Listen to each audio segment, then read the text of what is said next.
So are you gonna dribble or are you gonna shoot?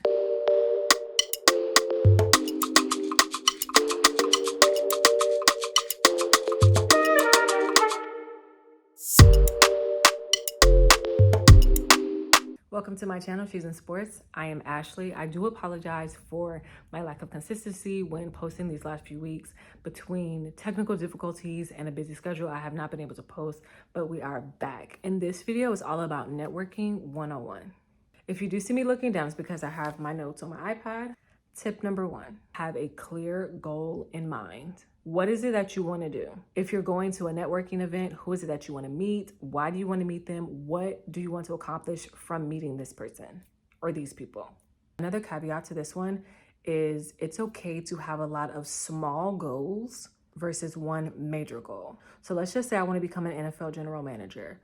That's a beautiful goal to have, but how do you plan on getting there, especially if you have no connection to the league or a club? Those small goals that you set in place will help you reach your ultimate goal.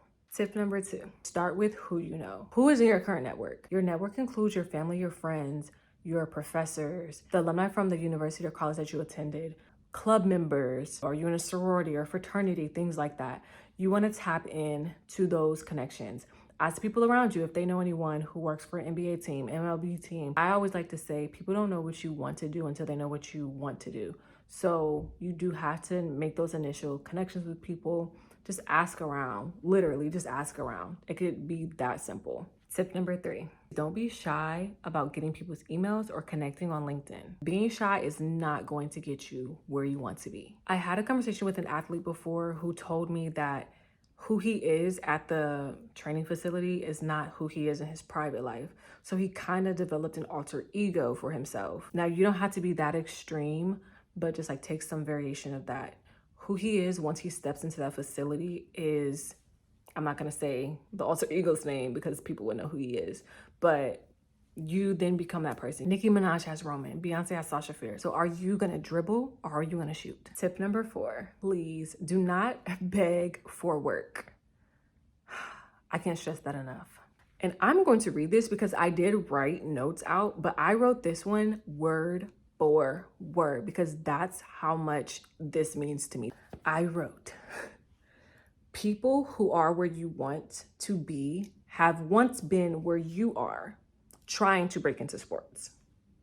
You want to be remembered for a position. So when the position is open, oh, I can think of this person. They would be perfect for this job. They'd be perfect for this internship. You want to be that person. You do not want to be passed over because you are overbearing, okay? You want to put yourself in the shoes of the person that you are trying to become. You ask yourself, am I being overbearing? Is this teetering on harassment?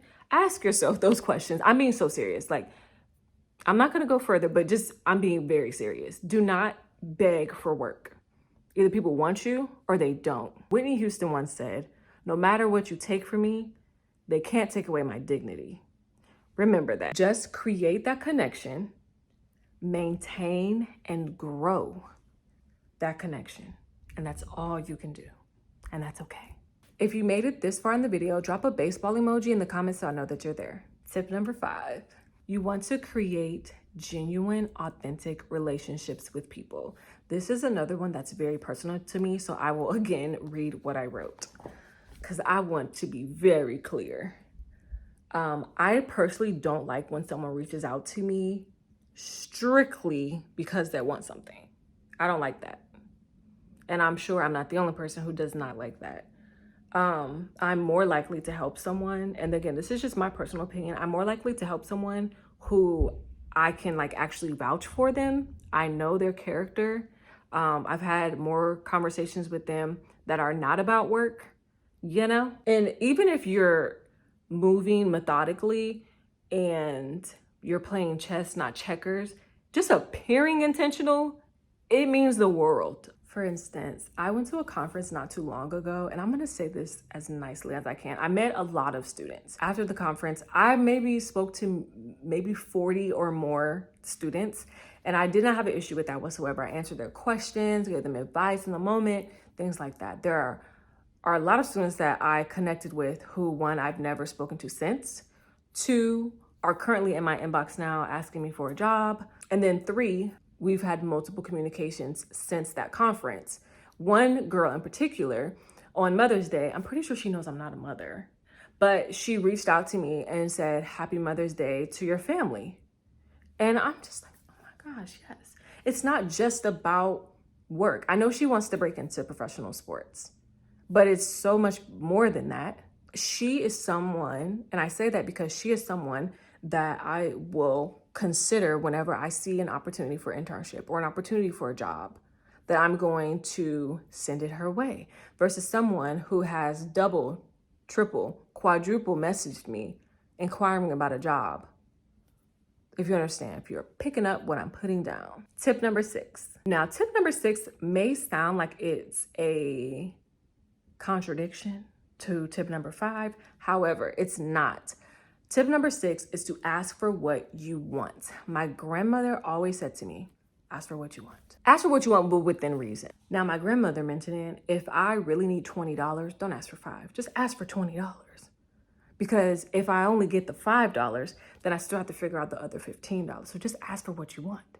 Either you're gonna get it or you're not. And let's just say if I asked for $5, she only had 10, she would have given me the 10 instead of the 5, and now I'm halfway there. So ask for what you want, but within reason. If you're meeting someone for the very first time, don't meet them after the event, message them on LinkedIn for a recommendation letter, because that's what you want. Within reason, ask for what you want. Tip number 7. Tip number 7, and actually tip number 8, kind of go hand in hand. Tip number 7 is to network prior to job searching. I want to say I said this in the last video, but to reiterate, you want to put yourself in the best position to leverage your connections. So you spent all this time building the connections, leverage those now. But do it prior to a job posting opening. You'll build the relationships when the job isn't even posted, so that someone can remember you when the job is posted. They'll think of you. They might send the link directly to you because you built a relationship with that person. So network prior to. Don't just be another name in a computer program. And lastly, tip number 8, do your research before networking. You don't want to come off as a know-it-all, obviously, but find things in common with speakers on a panel that you obviously know who's going to be speaking. So find things in common. You and I both went to Tulane, roll wave. And going back to that conference that I spoke at, the moderator for the panel I was on asked me if I knew Swin Cash. Why, yes, I do know Swin Cash. Someone that I never knew I would meet also knows Swin Cash, and they're very close. So that's something that we talked about. The one student who reached out to me prior to the conference that I spoke at actually attended the same university as one of my coworkers. And I've never heard of the university before until I met her.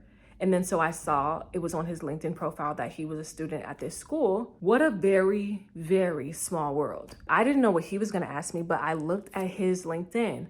I saw that he went to that school. I knew that that was a connection that we had. I'm also into Korean culture.